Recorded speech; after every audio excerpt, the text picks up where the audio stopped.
నమస్తే, welcome to okay TV. నేను విమాన్. ప్రస్తుతం కలగుండ్ల కవిత గారు ఇంటి దగ్గర 42% రిజర్వేషన్ కామెంట్లో అమలు చేయలేదని చెప్పేసి దానికి సంబంధించి అందరు బీసీ నాయకులతో ఒక ప్రోగ్రామ్ అయితే ఏర్పాటు చేసి దానికి సంబంధించి మాట్లాడదాం. మనతో పాటు దూకుట్ల నరేష్ ప్రజాపతి గారు ఉన్నారు. అన్న చెప్పండి, అసలు ఈ బీసీలకు నిజంగానే న్యాయం జరుగుతుంది అనిపిస్తుందా? ఖచ్చితంగా న్యాయం జరుగుతుంది అనిపించకపోయినా ఆ నమ్మకంతో పనిచేయాల్సిన అవసరం ఉంది. బీసీల తరఫున కొట్లాడాల్సిన అవసరం ఉంది. బీసీల వెంట నడిచే ప్రతి ఒక్కరిని కూడా కలుపుకోవాల్సిన అవసరం ఉంది. కాబట్టి ఆ దశలోనే ఈరోజు కల్వకుంట్ల కవిత గారి ఆధ్వర్యంలో బీసీల సంఘం యొక్క ప్రతినిధి అందరం కూడా ఒక సమావేశం ఏర్పడేస్తాం. మా ప్రధాన డిమాండ్ ఏంటి?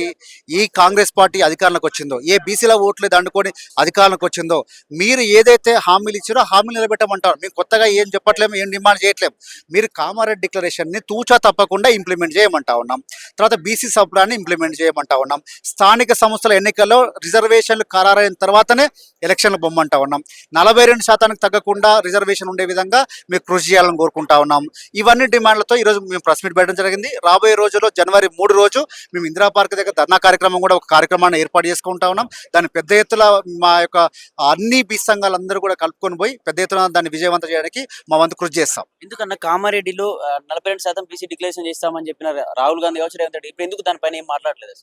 కాలయాపన. ఈరోజు అధికారంలోకి వచ్చారు. అధికారంలో అంటే కేవలం వాళ్ళకి ఒక అధికార యావ మాత్రమే. అధికారంలో రావడం కోసం మాత్రమే అన్ని హామీలు ఇచ్చారు. అధికారం చేయడం కోసం మాత్రమే వారు అన్ని హామీలు ఇచ్చుకుంటా పోతా ఉన్నారు. నిలబెట్టామని చెప్పి మేము అడిగితే ఈరోజు మమ్మల్ని ప్రశ్నిస్తూ ఉన్నారు, లేకపోతే అరెస్ట్ చేస్తూ ఉన్నారు, ఆ రకంగా చేయబోతా ఉన్నారు. కాబట్టి మేము ఒకటి రాజకీయాలకు అతీతంగా మేము ఒక డిమాండ్ ఏంటంటే ఈరోజు బీసీల సమస్యలన్నీ తూచా తప్పకుండా ఇంప్లిమెంట్ చేయాల్సిన అవసరం ఉంది. కేంద్రంలో ఉన్నటువంటి బీజేపీ ప్రభుత్వం, బీసీ ముఖ్యమంత్రి ప్రధానమంత్రిగా ఉన్నటువంటి కేంద్ర ప్రభుత్వం బీసీల సమస్యల మీద పోరాడకపోతే ఖచ్చితంగా మీరు వాళ్ళందరినీ మోసం చేసిన వాళ్ళు అవుతారు. ఏ బీసీ ప్రధానమంత్రి మీరు చెప్పుకుంటా ఉన్నారో ఆ బీసీ మంత్రిత్వ శాఖ లేదు ఈరోజు.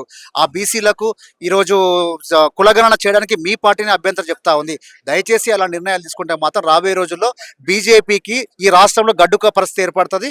కాబట్టి ఈ విషయాలన్నీ ఆలోచించి బీసీల కోసం ఇప్పుడు బీసీల అంతిమ లక్ష్యం ఏంటండి? రాజ్యాధికారం. మరి రాజ్యాధికారం అంటే ప్రధానమంత్రి కావడమే కదా.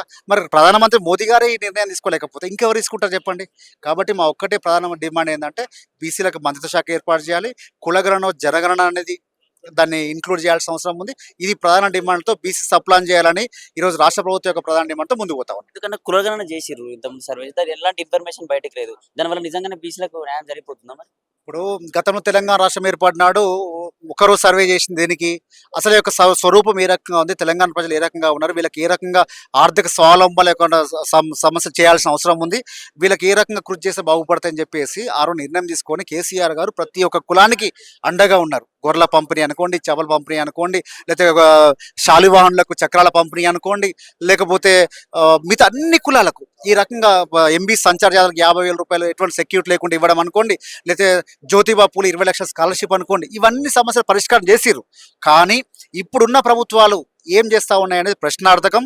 ఏది ఏమైనప్పటికీ కూడా మాకు చట్ట ప్రకారం రావాల్సినటువంటి చట్ట సభల్లో రిజర్వేషన్లు కానివ్వండి, స్థానిక సంస్థ రిజర్వేషన్లు కానివ్వండి, ఇవి తూచా తప్పకుండా పాటించాలని చెప్పి మేము డిమాండ్ చేస్తా ఉన్నాం. ఇతర పార్టీలో ఉన్న ముఖ్య బీసీ నాయకులందరూ ఒకే వేదిక పంచుకుంటే దీనిపైన బీసీ పైన మాట్లాడితే న్యాయం జరిగే ఛాన్స్ ఉందా? ఖచ్చితంగా రావాలనే కోరుకుంటా ఉన్నాం. రాకపోయినా నష్టమే లేదు. ఏ పార్టీకి ఆ పార్టీ చేయాల్సిన అవసరం ఉంది. ఇప్పుడు తెలంగాణ ఉద్యమంలో అయితే ఏ పార్టీకి ఆ పార్టీ చేసి జేఏసీగా ఏర్పడ్డ సందర్భంలో జేఏసీ కొన్ని పార్టీలు విచ్ఛిన్నం చేసినాయి. అయినా కూడా తెలంగాణ ఉద్యమం ఆగలే కదా. అదే రకంగా మేము ముందుకు పోతాం. కలుపుకునే వచ్చే వాళ్ళని కలుపుకొని పోతాము. లేదు వెనక్కి పోతామంటే ఖచ్చితంగా మేము నిలబడతాం. అంతిమ లక్ష్యం గమ్యాన్ని ముద్దాడే వరకు కూడా ఏ రకంగా అయితే పోరాడాలో మాకందరూ తెలంగాణ ఉద్యమం నేర్పించింది. ఆ ఉద్యమ ప్రకారం మేము ముందుకు పోతాం. Thank you.